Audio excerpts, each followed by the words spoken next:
Welcome to Behind the Cover. I am your host and author, Henry W. Taylor II, and I am thrilled to have you here with me for this podcast. And what we're going to do here is we're going to dive into some exciting books, most of them by self published authors. But first, we're going to kick things off with my book, my first novel, The Last Descendant Origins. Man, I tell you, this book was a valuable creative journey. I really enjoyed writing it, and I hope you enjoy reading it. And I'm just going to start things off with some of the concepts that I went through behind it, uh, talk about how I did some of the character development, and just really give you an introduction on what you can expect from this book and the rest of the series. But first off, I would like to thank everybody with the sincerest of gratitude for those of you who've gone out, purchased the book, and supported me in my journey. And I ask you that if you've already got the book, go ahead and leave me a review from wherever platform you've received the book from so that others are inclined to get it. And for those of you who've not gotten the book yet, please go out, get the book. I promise you, you won't be disappointed on it. And with that, let's talk about some of the concepts behind this novel that I've written. So let's start with the overall concept. The overall concept of The Last Descendant series is just a play on my Creole French heritage. So, growing up in Louisiana, you hear a lot about the Creole, you hear a lot about the French. And when you look at Louisiana history and how things developed, it has a lot of ties back to France. So, I use that as the baseline concept for developing this novel. I'm also a really big history buff, so I love reading about historical figures, popular figures, and that's where the last descendant concept for the characters came into play. I made sure that I did the time to the research and looked up prominent historical figures that I could play off of to build the characters. So you'll notice in the book that a lot of the characters have historical ties to either the state or the city or which they are operating in. And because I like conspiracy theories, and I think a lot of people who enjoy conspiracy theories will understand, and that's why I built the network around those historical figures. So everybody that sits on the council or sits on the network council has some kind of tie back into a historical figure of their city or state. And that was the real baseline premise for how I started to develop the characters. As I moved further into developing a story, I kind of put myself in the place of a reader. I like to read. I really love action novels, history novels, fiction novels. And I saw elements in stories that I really liked and tried to incorporate, but I also saw things that I could do different. And one of those things is locations. Like you can describe a location in a book, and sometimes you can see it and sometimes you can't. But I wanted to use relevant places that I've actually either visited or someone could go to and say, "Hey, I've been here, I've done this, I can see it in my head." And that's why I developed the story the way I did. So if you're in the Houston area and you're reading the first, I think, three chapters, uh, there's a lot of movement going on through the different streets, highways, city locations that you're really going to resonate with because they're real physical locations that you can go to, that you can visit, and that you can kind of get an eye on or a beat on to kind of put yourself in a character's perspective when it comes to uh, understanding what the characters are going through. And I did the same thing with Dallas and Louisiana, and especially the New Orleans area, because I wanted people to be able to resonate with what the characters were at, what they were going through. So as we get deeper into the story, one of the things that I really wanted to make sure I focused on in the book is because of the legacy that I was dealing with a lot of the character backgrounds. I wanted to pay homage to city legacies as well. So there's locations in the book that are either shut down but were flourishing at one time, but held very historical significance for that city at some point in time that I made sure I captured inside the book, whether I either recreated it as a uh, network location or I recreated it as they refurbished the location or they just visited the location for whatever means. I made sure I placed that location in the book and did my best to describe in detail the surroundings and what it looked like uh, for the audience, for those who haven't been there. But I used the real and relevant names, and even for the location that kind of shut down, I kind of gave a little background history on what it was before so that anybody who's reading the book could actually go look it up in Google and see a physical landmark of the location that I talked about because I wanted to keep that historical context going on throughout the flow of the book. So that's just a little bit of the concept that I used to develop, the landscape, the characters into the book as I was developing. And one of the things that I did with the characters is I utilized figures of people that I kind of knew or knew very well. So I wanted to give people something that was able to feel tangible. So as I was developing certain characters and I was writing certain scenes, and in my head, it looked a specific way. But when I looked at it from a specific way, I was like, man, this person's body structure or how they look or how they dress or how they talk really fit this character. So I would reach out to him and just say, hey, man, I would like to use your likeness in this book that I'm writing. And got their permission, got their blessing. And what I would do is, after I would write a certain section of the chapter, I would send them a copy of the manuscript just to get the blessing to make sure that I was, keeping them in a loop on how their likeness was being portrayed inside his novel that I was writing. 'Cause don't want to disrespect anyone. If they weren't cool with it, then I wouldn't have done it. But everybody was pretty on board, and that's what made it exciting for me because it made it easier for me to picture what was happening in a lot of the scenes because I saw the person that I was kind of building the character off of.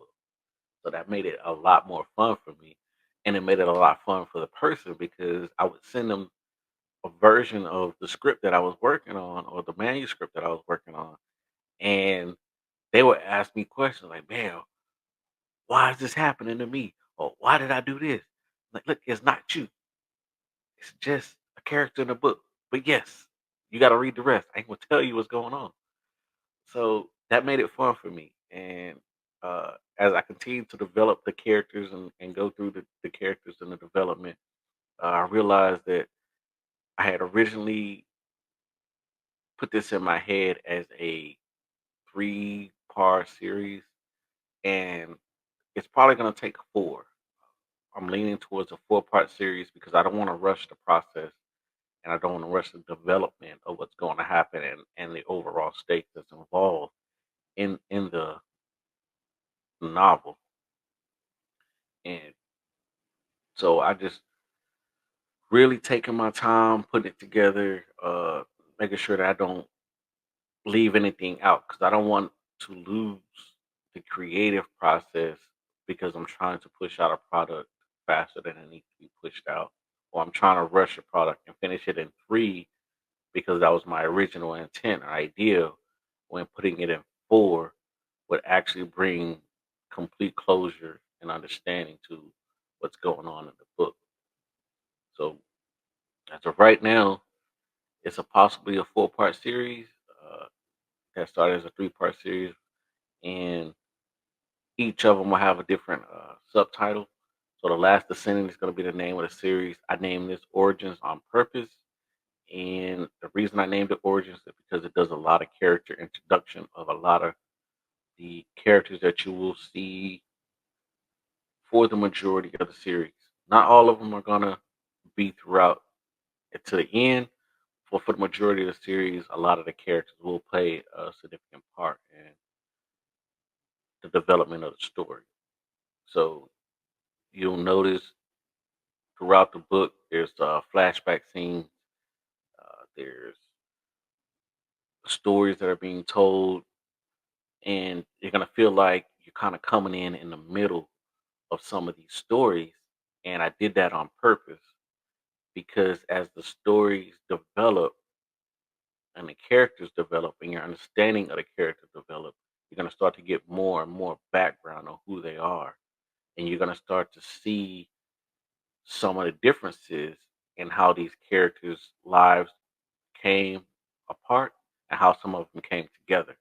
And that's going to play a significant role in the ending part of the series. So, just to give you a little example, um, we come in and Jason is this big time, real estate mogul, tech giant, right? He has multiple things going on in his business, and his last name is Martinez, but his company is called Dan Enterprises.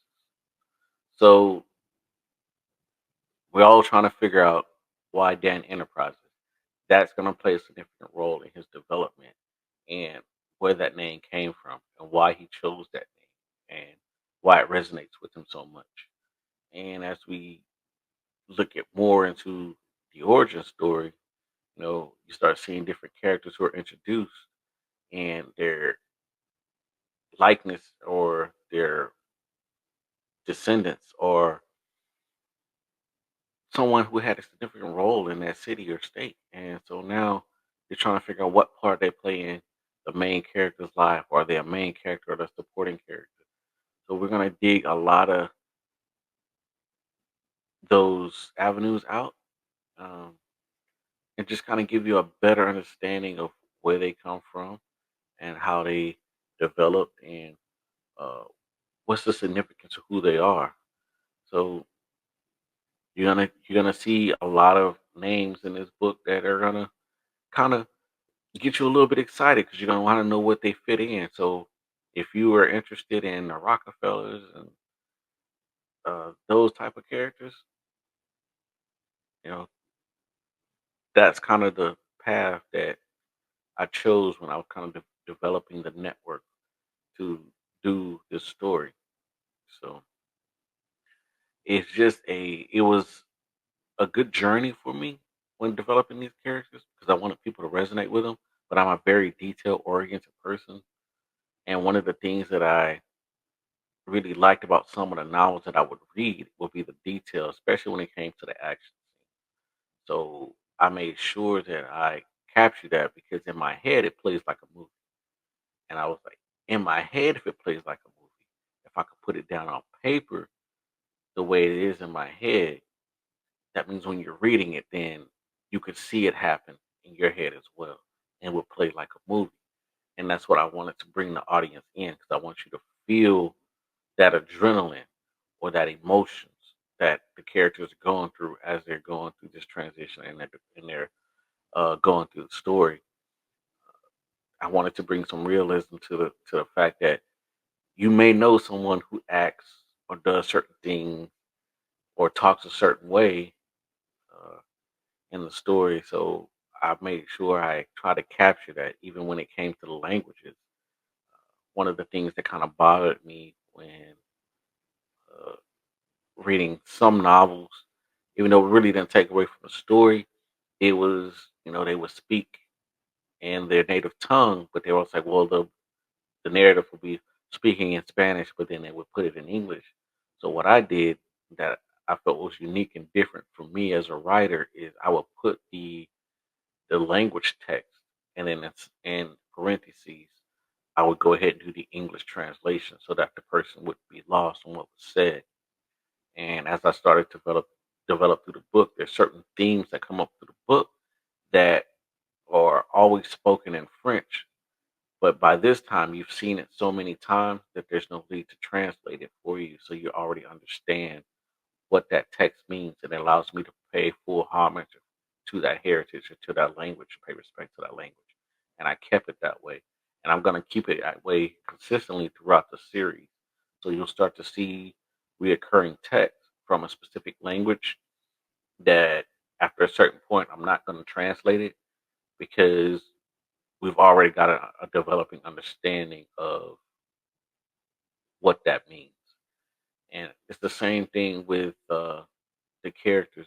As you get used to the characters and how they talk and when they talk, you'll notice that I don't specifically state who's talking when there's a back and forth dialogue because based off of the way the person talks or the way the person interacts, you can already tell who's talking. And I try to do a really good description of what that voice sounds like. So, for instance, the one of my other favorite characters that I enjoyed developing was Tara, and that was because Tara had this real Southern accent.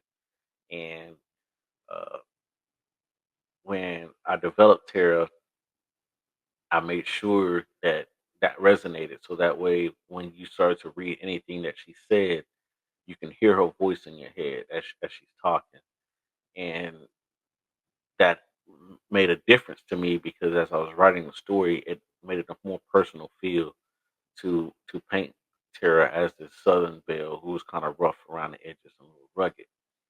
And even with the development of the main character Jason, when you start to listen to uh, him and look at how he talks, he's very articulate, very educated individual. So he pronounces a lot of his words um, as he's dealing with other people. So you can kind of get a feel for how he's talking and how he's moving and how he's commanding things based off of just the words that are put down on paper and how he operates. And I wanted to kind of make that personal to his personality. And I tried to do that with every character that I developed to make sure that they had something personal in their dialogue that the audience could relate to and be able to decipher who was saying what and when they said it. So that made it fun, but it also made it challenging because there's a lot of times I had to do some rewrites because I would read the text and I'd be like, it just doesn't sound like this character, and this is the character that I really want to be uh, saying this statement, and I really want it to resonate. So I rewrite it to make sure that it sounded the way it sounded. And it's an action-packed book, but I also make sure I want to take you guys on a little bit of an emotional journey because to me that connects more with the story and the audience, provides some realism on what we could do and what could be going on and the connection between the characters.